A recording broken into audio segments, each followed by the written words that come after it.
most difficult things to do in the world is to admit that you were wrong. Admitting that you were wrong is nothing more than saying, I have been making choices with my mind that have created things in my life that are not working.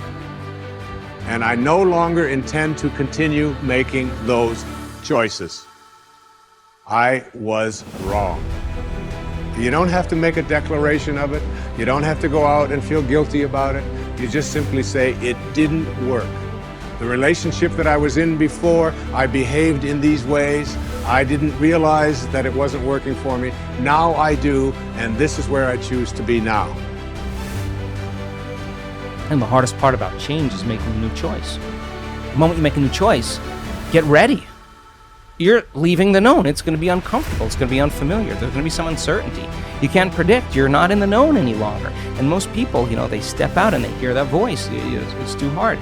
You never change. And they believe in that thought. And that thought leads to the same choice, which leads to the same behavior, creates the same experience, produces the same emotion.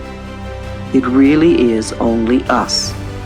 And either we use the power we have wisely, or we misuse the power. Do we have the devil in our hearts? Do we condemn others for being different than we are? What are we choosing? Responsibility versus blame. I also believe that we contribute toward the creation of every condition in our lives, good or bad, with our thinking, feeling patterns. The thoughts we think create our feelings. And then we begin to live our lives in accordance with these feelings and beliefs. This is not to blame ourselves for things going wrong in our lives.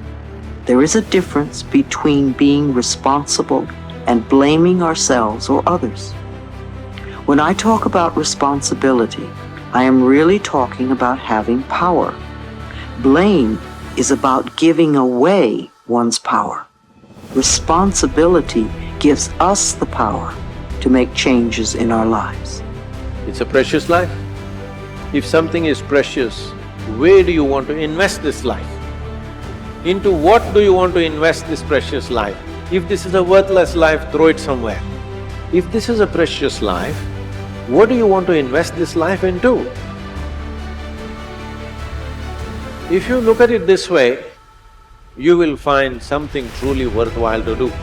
These are the best of times and these are the worst of times. We're here to instruct, we're here to grow, we're here to learn, we're here to get the best we possibly can. Serious. Life is serious. The future is serious. The best of times and the worst of times. That's called serious matter. How come such a difference from those who can reach such incredible heights and those who haven't yet found the answers for their life and their health and their future? We just have to ponder that and let that give us a note of seriousness, a note of seriousness. It's serious whether you win or lose. It's serious whether you succeed or fail. It's serious whether you've got a good future carved out for yourself or you do not have.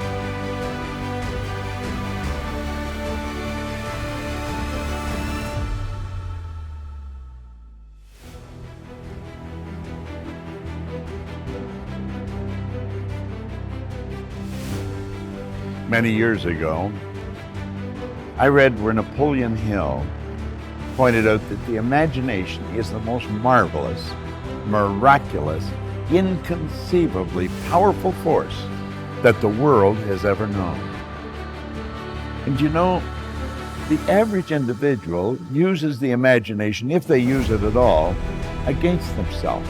They imagine what they don't want. They imagine problems coming. Let's begin to use our imagination the way God meant it to be used. It's the greatest creative faculty that we possess, and we can build anything we want.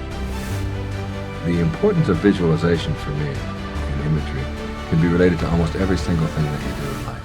If you're a salesperson and you visualize a sale not working out, or even if you have that thought that that person probably won't want to buy this thing from me, or they won't want to close on this deal that we have agreed to. If you think that way and visualize it that way, you're creating the opportunity for you to have exactly that happen to you. It's like a self-fulfilling prophecy. If you see it in your mind as working out, closing the deal, getting someone to buy the product, whatever it is, and if you're selling brake linings to a hardware store, you can see the brake linings on their shelf, and you can see the receipt, and you can practice that image and see it, and then operate on that image.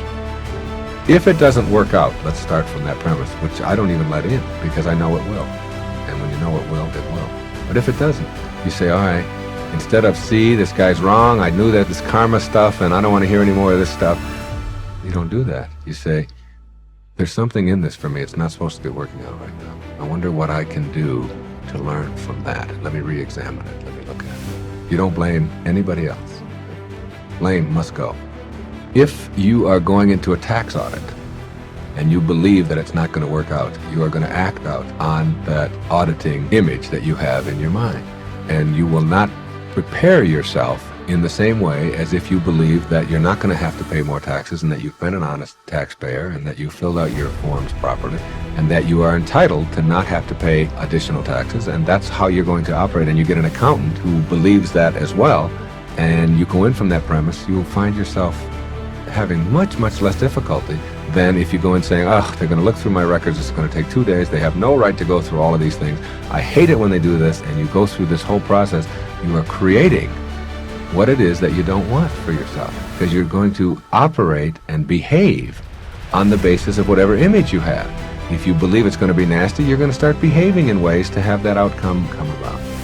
If you want to get a parking place, you can image yourself seeing one. Instead of looking for no place to park, you begin to see yourself as having one. If you want to have health, you begin to see yourself looking and feeling and acting the way you want to, and never detracting from that picture. And you can make that happen for yourself in your life. If you don't want negative things to go on in your life, then practice visualizing and having positive affirmations toward the things that you previously thought negatively about.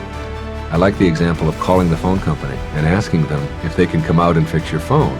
And if they say to you, well, we'll be there by noon because we can't give you an exact time, you will find that if you put the phone down and say, they're not going to come, I know they're not, they never have before, and they always abuse us, and how dare they say that, and you start waiting for them not to come, by 11 o'clock when they haven't arrived yet, all you're doing is getting yourself more and more upset and helping them not to come, not in the sense of that if you visualize it, that's going to get the truck there. I'm not saying that, although I'm not discounting that either. What I'm saying is that if you image them coming and they're not there yet, what you will do is start acting on the image of them being there, and you'll pick up the phone at 11 o'clock and you'll say, I'd like to see if your image is consistent with mine, and can you tell me what time that truck will be there? You start acting in ways to bring about what you want, rather than waiting till 12 o'clock, walking out storming mad, and never having done anything to correct it. Your thought processes create the images that you have. Those images create the behavior, and you can't back one up from the other unless you're willing to think that it's going to work out, and that's the premise you're operating from. That's a very important point for people if they want to be enlightened. If you believe that it's going to work out, then you'll start to see opportunities. If you don't, then you'll see obstacles. Quit waking up thinking you ain't got no say-so in your life.